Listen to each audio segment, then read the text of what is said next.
Bom dia! Eu estou aqui mais uma vez para falar sobre a sua verdadeira identidade, parte 43. Deus, ele é uma pessoa com a capacidade de pensar e sentir. Aqui na Terra, Deus está exercendo seu direito de ser quem ele é. Ser Deus, ser poderoso, o Altíssimo e tudo mais, são apenas o que ele é, mas quem ele é? Ele é uma pessoa e um indivíduo, uma pessoa com a capacidade de pensar e sentir, e um indivíduo que tem a diferença de opiniões. A razão dele discorda da opinião do amor dele, e o amor dele discorda da opinião da razão dele. Então Deus, ele sempre reinou, mesmo antes de ele como filho, que é Jesus, com o nome Jesus existir, mesmo antes de existir os anjos, mesmo antes de existir os homens, ele era sozinho, ele já era uma pessoa e um indivíduo, ele já tinha a diferença de opiniões, ele já reinava em si mesmo. Sendo que, quando ele desejou criar o homem para se relacionar com o homem e passar a eternidade com o homem, enfim, ele teve que cumprir algumas coisas, ele teve que fazer algumas coisas, ele teve que permitir algumas coisas. E Deus está contando tudo isso na Bíblia e dentro desta realidade de Gênesis a Apocalipse.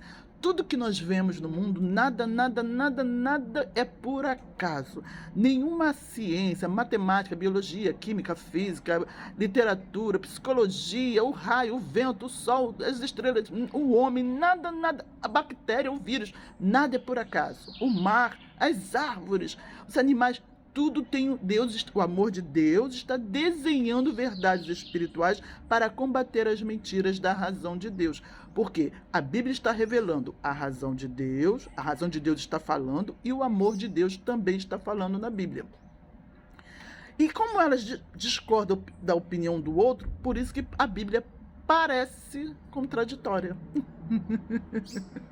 Toda vez que a gente fala assim, mas está escrito isso, mas a Bíblia está dizendo isso, mas também a Bíblia diz isso. Tem essa ideia de contraditório, não é?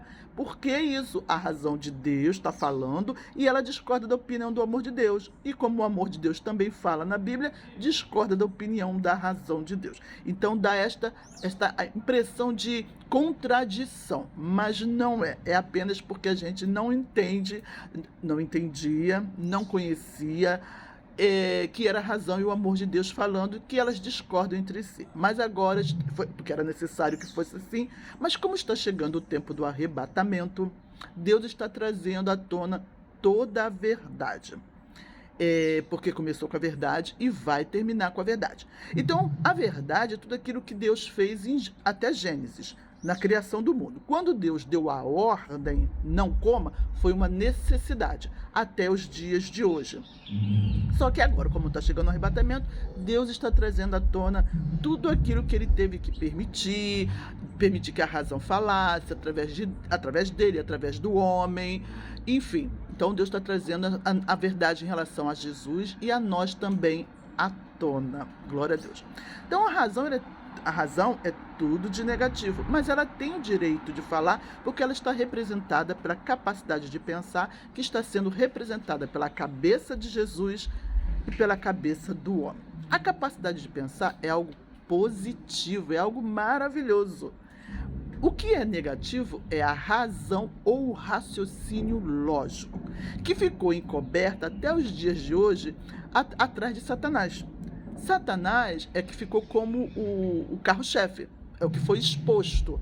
Mas o inimigo do homem de Deus, a raiz do mal, é a razão ou o raciocínio lógico, porque Deus não é razão. Ele tem a capacidade de pensar e sentir, mas ele não é razão. Em nenhum momento a Bíblia diz que Deus é racional, mas a Bíblia diz que Deus é amor, que Deus é sabedoria, que Deus é justo, que Deus é misericordioso. Então, por isso que a razão é tudo de negativo, porque Deus não é razão. Então, a razão é o contrário de Deus. Mas a razão, ela tem o direito de falar dentro desta realidade de Gênesis e Apocalipse. Ela tem o direito de usar os membros de Deus e os membros do homem. E ela usa até hoje. E Deus não tem culpa disso, porque Deus não tem culpa de ser quem ele é. De ser uma pessoa, de ter capacidade de pensar Ele não se criou. Se Deus tivesse se criado, Deus seria culpado de ter a capacidade de pensar, ele seria culpado da razão ter o direito de usar os membros dele. Mas como Deus não se criou, ele simplesmente é. Ele é amor, ele é misericordioso, ele é justo, ele é um coração manso e humilde, enfim, ele é tudo de bom, perfeito e agradável. Então ele não tem culpa de existir um antônimo, ele não tem culpa de existir o contrário. Entendeu? Então Deus, ele é inocente porque ele não se criou. Ele não criou o amor, ele não criou a misericórdia, ele não criou nada. Então ele também não criou o contrário. Ele não criou os antônimos.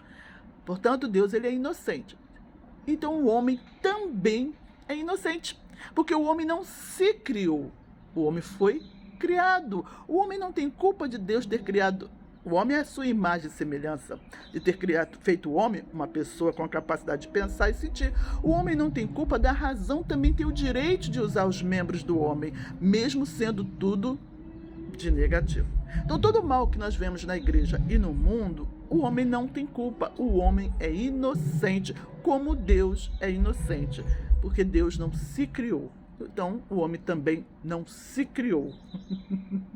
Deus não tem culpa da razão, aqui dentro desta realidade de Gênesis e Apocalipse.